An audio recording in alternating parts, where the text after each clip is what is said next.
Bible मुख्य संपर्क रे बहुत स्पष्ट। यह ताहा उपर आधारित नुहे।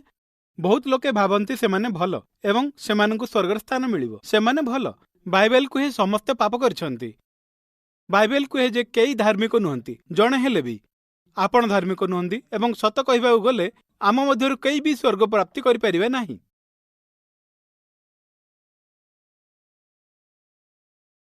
बाइबल रिविलेशन 21:8 रे कुहा जायछि जे भयालु एवं अविश्वासी, घृण्य एवं हत्याकारीगण एवं तांत्रिक एवं बेश्यालक जाउथियो व्यक्तिगण समस्त मिथ्यावादी मानंकु निया एवं गंधकर जळुथुवा हृदय स्थान मिलिबो, जहाकि द्वितीय मृत्यु। मु पूर्वरु मिछ कहिछि, समस्त पूर्वरु मिछ कहिचंती, तेणु आमे समस्त पाप करिछे, मिछ ठारू अधिक खराब कार्य करिछु, आमे समस्त नरक पई योग्य।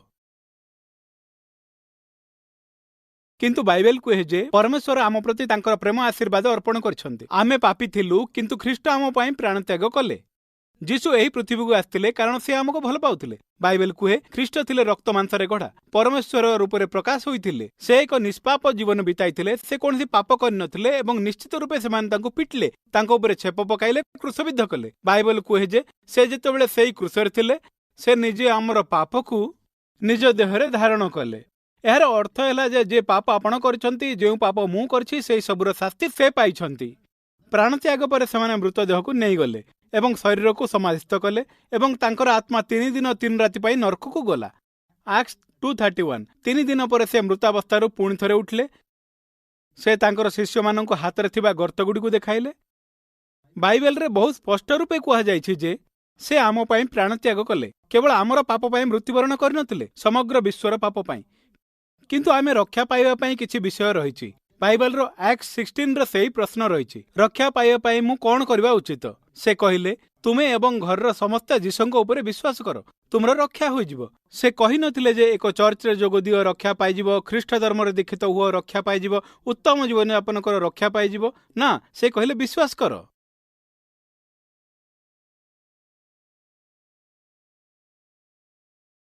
समग्र बाइबल रे अति प्रसिद्ध पंक्ति जहार रेफरेंस कप तले लिखा जायछि, इन एंड आउट बर्गर।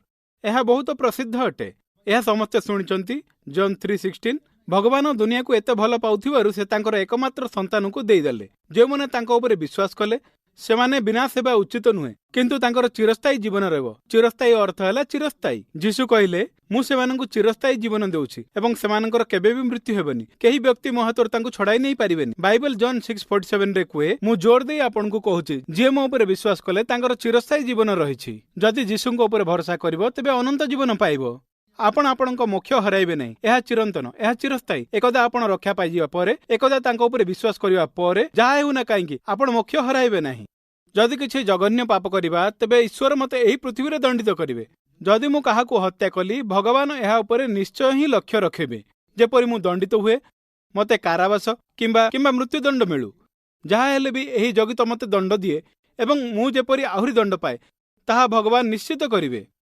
जदि मु नरक को गली तेबे भगवान मिछ कहिले, कारण से कहितिले जे मो उपरे विश्वास करे तांकर चिरस्थायी जीवन रहिछि। एथिपई किछि लोकंक उदाहरण बाइबल रे रहिछि, जे माने कि खराब कार्य करी मध्य स्वर्ग को जाइछंती। कोन से माने भल लोक थिले?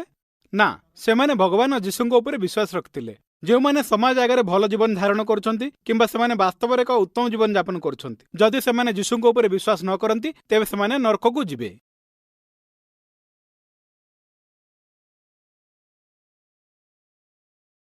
वर्तमान मु एक चिंताधारा उपर उपनीत होछि। गोटे विषय हेउछि जे मु आज निश्चित हेबाकु चाहे। जने शिष्यଙ୍କ द्वारा एक प्रश्न जीशुଙ୍କୁ पचारि जाइथिला एवं सेही प्रश्नटी एपरि हेउछि जे किछि लोकंकु बंचा जाई परिबो। ताहा एक उत्तम प्रश्न। ठीक, अधिकांश लोक रक्षा पाइले किंबा किछि लोक रक्षा पाइले। जो माने एठारे भाबुचंती जे अधिकांश लोक स्वर्ग को जाउछंती, संसार रो अधिकांश लोक स्वर्ग को जानती। अनुमान करंतु उत्तर कोन थिला? माथ्यू 7 रे से कहिले, सरू रास्ता रे प्रवेश करो, कारण गेट जेते चौड़ा हेले भी, जेते प्रशस्त हेले भी ध्वंस प्राप्ति दिग को नहीं जाई थाए। किछि लोक सही रास्ता रे जानती, किंतु सरुआ सही रास्ता, संकीर्ण सही पथ जहा उन्नति आड़ को नहीं जाए, आउ अल्प लोक ताहार संधान पाती। तापर से कहिले, जी मते प्रभु प्रभु बोली डाके से स्वर्ग रे प्रवेश करिवो एमिति नुहे, किंतु आम स्वर्गस्थ पितांक इच्छा पालन कले प्रवेश करिवो। से दिन मते अनेके कहिबे, हे प्रभु, आपण कोन हमर भविष्यत को गढ़िन, ଆପଣଙ୍କ ନାମ ନେଇ ଡେଭିଲକୁ ଘୋଡ଼ାଇ ନାହୁଁ, ଆପଣଙ୍କ ନାମରେ ଅନେକ ଆଶ୍ଚର୍ଯ୍ୟ କାର୍ଯ୍ୟ କରିନୁ। ତେବେ ମୁଁ ସ୍ପଷ୍ଟ ଭାବେ କହିବି, ମୁଁ ତୁମକୁ ଜାଣି ନାହିଁ। ଅଧର୍ମ କାର୍ଯ୍ୟର ସାଧକ ଦୂରେଇ ଯାଅ। ସାଧାରଣତଃ ଅନେକ ଲୋକ ପ୍ରଥମତଃ ଖ୍ରୀଷ୍ଟଙ୍କଠାରେ ବିଶ୍ୱାସ ରଖନ୍ତି ବୋଲି ଦାବି କରନ୍ତିନି। ଭାଗ୍ୟବଶତଃ ଏଠାରେ ଥିବା ଅଧିକାଂଶ ଲୋକ ଖ୍ରୀଷ୍ଟଙ୍କଠାରେ ବିଶ୍ୱାସ ରଖନ୍ତି ନାହିଁ, କିନ୍ତୁ ବିଶ୍ୱର ସଂଖ୍ୟାଧିକ ଲୋକ ଯୀଶୁଙ୍କଠାରେ ବିଶ୍ୱାସ ରଖନ୍ତିନି।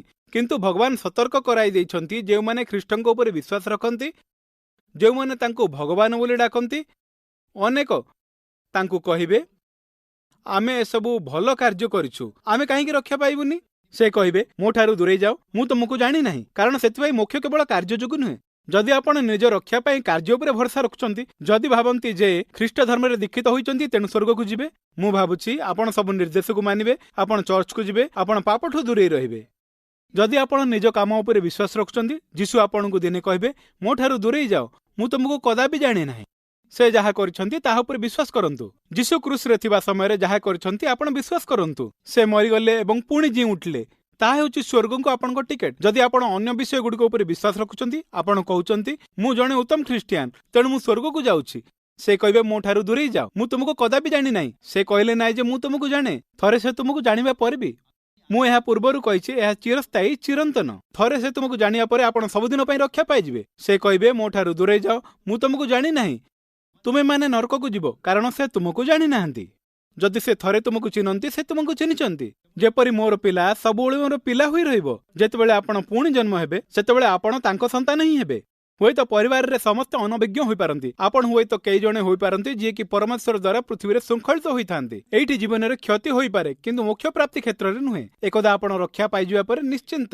ଏହା ହେଉଛି ସବୁଠାରୁ ମୁଖ୍ୟ ବିଷୟ, ଯାହା ଅନ୍ତିମ ସମୟ ସହିତ ଜଡ଼ିତ, ଯାହା ମୁଁ ଆପଣଙ୍କ ଆଗରେ ଉପସ୍ଥାପନ କରିବାକୁ ଚାହୁଁଥିଲି। ଏବଂ ଆମ ପାଖରେ ମୋକ୍ଷ ପ୍ରାପ୍ତି ଏବଂ ଅନ୍ତିମ ସମୟ ସମ୍ପର୍କରେ ପ୍ରଶ୍ନ କରିବା ପାଇଁ ମାତ୍ର କେଇ ମିନିଟ୍ ସମୟ ଅଛି।